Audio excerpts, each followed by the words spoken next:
Greetings, and welcome to another episode of DnD4P. This is our second episode, I think. This is a podcast dedicated to the 4 most important P's in Dungeons & Dragons.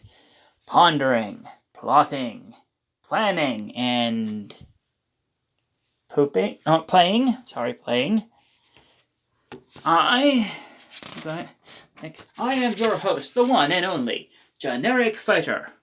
I am coming live from the bathroom of my apartment again, because it's still the only place in it that has decent acoustics, and Kitty can't get in here and distract me. It is also a place where I often ponder the deeper mysteries of gaming, such as, why did Gandalf not cast any spells? Did he lose his spellbook or something? Yeah. Anyways, so today's, this episode's subject is tongues. So let's give a big old French kiss to language and dialects of it. Language is very, very important in the real world, just as it is in a fantasy or science fiction world.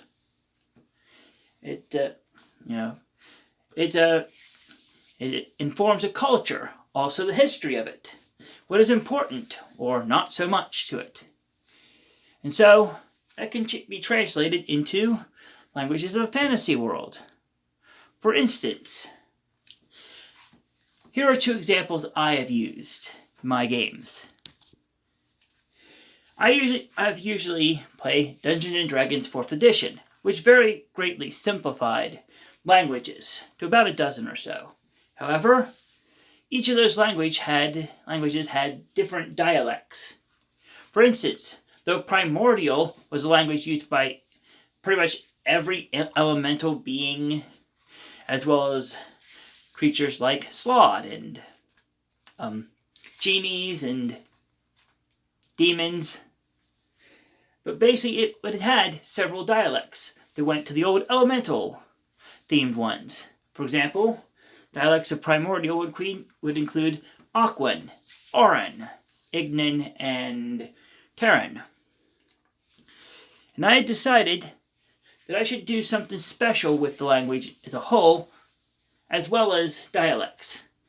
The main thing I decided was that primordial, being a language often, but not always, spoken by people of rather chaotic and unpredictable origins, would be a language in which those who were not so chaotic had to make absolute sure, that what they were talking about with those more chaotic beings was understood exactly and specifically. So that, for instance, they would not get what they didn't want, or more than they wanted, or have something else completely unexpected happen. So, primordial is a language where everything is very specific, which might mean it takes a lot of time to actually describe something fairly simple in other languages. But seeing as almost all creatures that would speak this, natively, are very long-lived, if not practically immortal, it wasn't really that bad to take, say, a week to order takeout, for instance. So, this ended up being a point of humor in one of the campaigns I was a part of. One of my friends was playing a Genasi.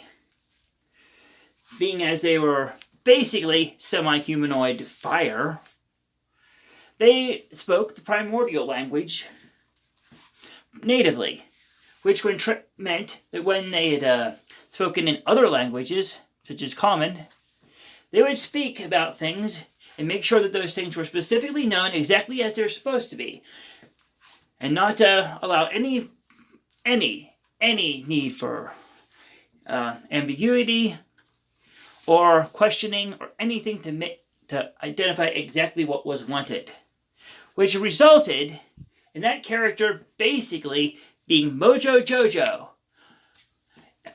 in samurai armor that's on fire.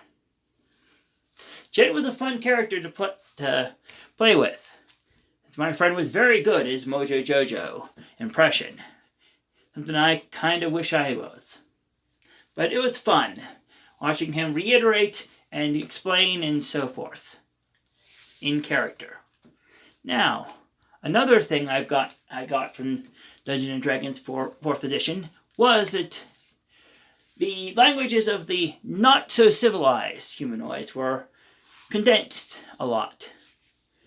You had Goblin for the Goblinoid types. And then you had Giant, which is for basically every other one. Well, except Gnolls.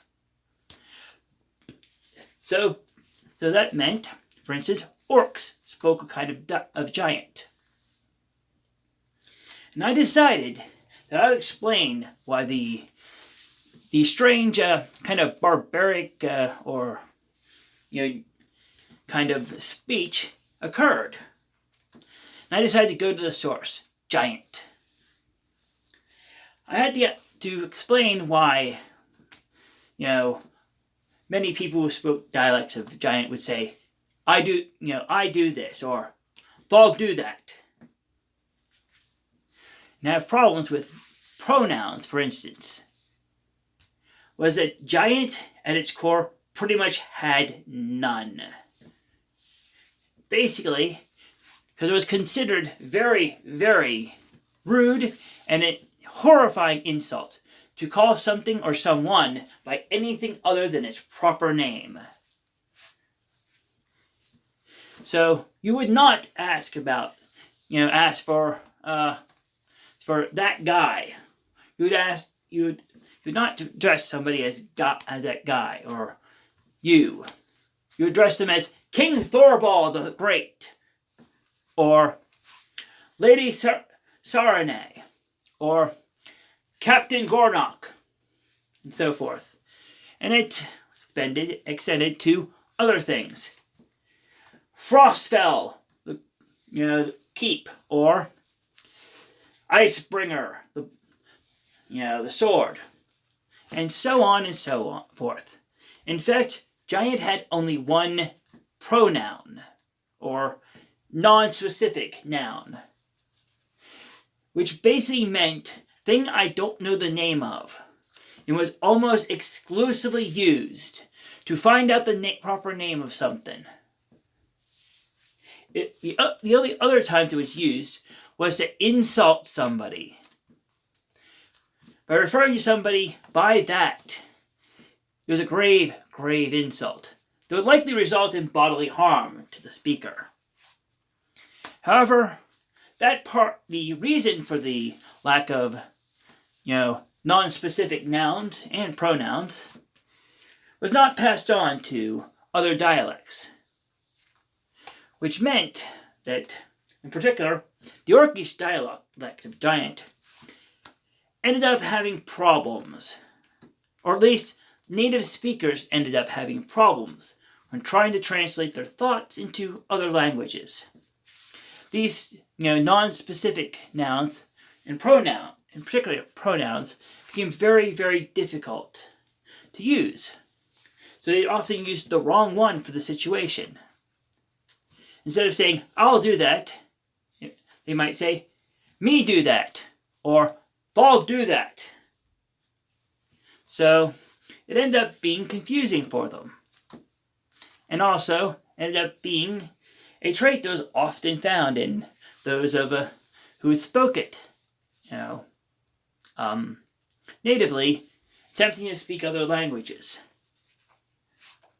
And so that ended up being the thing I used to explain why that happened. There are other things that can be done with such languages, but these were just two of my main, uses of it. So, I think that's it for our talk today. So, I don't have any big things to say. Oh yeah, I got social media, well, Twitter anyways, @GenericFighter. And that's about it. So have fun, roll some dice, and, loot some corpses. And don't be a murder hobo. Today. Tomorrow, who knows? Bye.